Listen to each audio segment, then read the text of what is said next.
Right. 678 Rosita Avenue in Los Altos, listed for $1,898,000, is a 3-bedroom, 2-bath, about a 1,600 square foot, very original house. But what we're really looking at here is total land value, and this property is represented by Alon Pinnell out of Los Altos. I'm David Troyer with Intero. So first of all, kind of condition. So condition, of course, this is really the highest and best use of this property for sure is just land value. I mean, somebody could theoretically live in that little house and redo it long term if they just didn't want something big. But I think the best buyer for this property is going to be somebody who does want to tear it down. Now, it's an unusual shape. That's the only thing about this property, that you definitely have to come see it and look at the topo map to get a feel for where you're going to have some setback issues and how you lay out a house. But the good news is, though, I really think there is lots of potential here to lay out a beautiful house.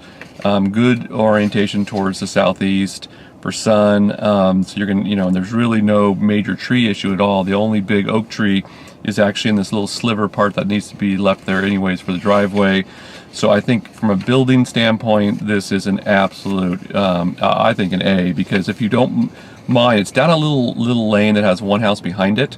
So so essentially it's kind of like essentially like a flag lot, but not, it's going to be wide enough. It doesn't have that real narrow feel of a flag lot that sometimes can be negative.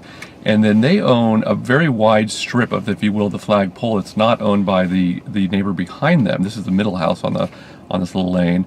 That I actually think it should be interesting that if you were serious about building on this lot, you definitely want to talk with the city about whether or not that lane could be used as a driveway. So almost as a separate driveway, so it can be a very private, estatey feel to it.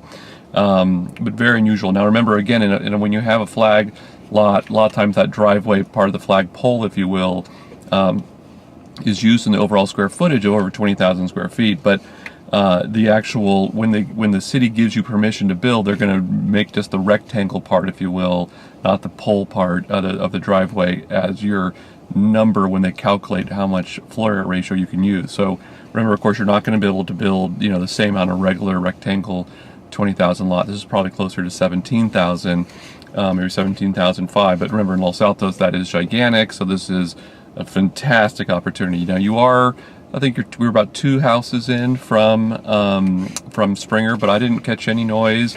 I think because you have the creek at the very, very back of this lot, and then a house or two, and then Springer, I was very pleased with the lack of noise. So, and then lastly, value. I think in this marketplace, with the last big parcel on Mundell and North Los Altos listed for around the same price, selling for $2.5.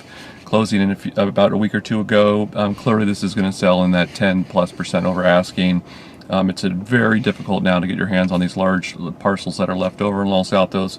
So anybody that wants to have a big house and a fantastic backyard, this is just really an A+ opportunity for that. If you'd like to talk to me about what it takes to build in Los Altos, please reach out to me, David Troyer with Intero. Thanks so much.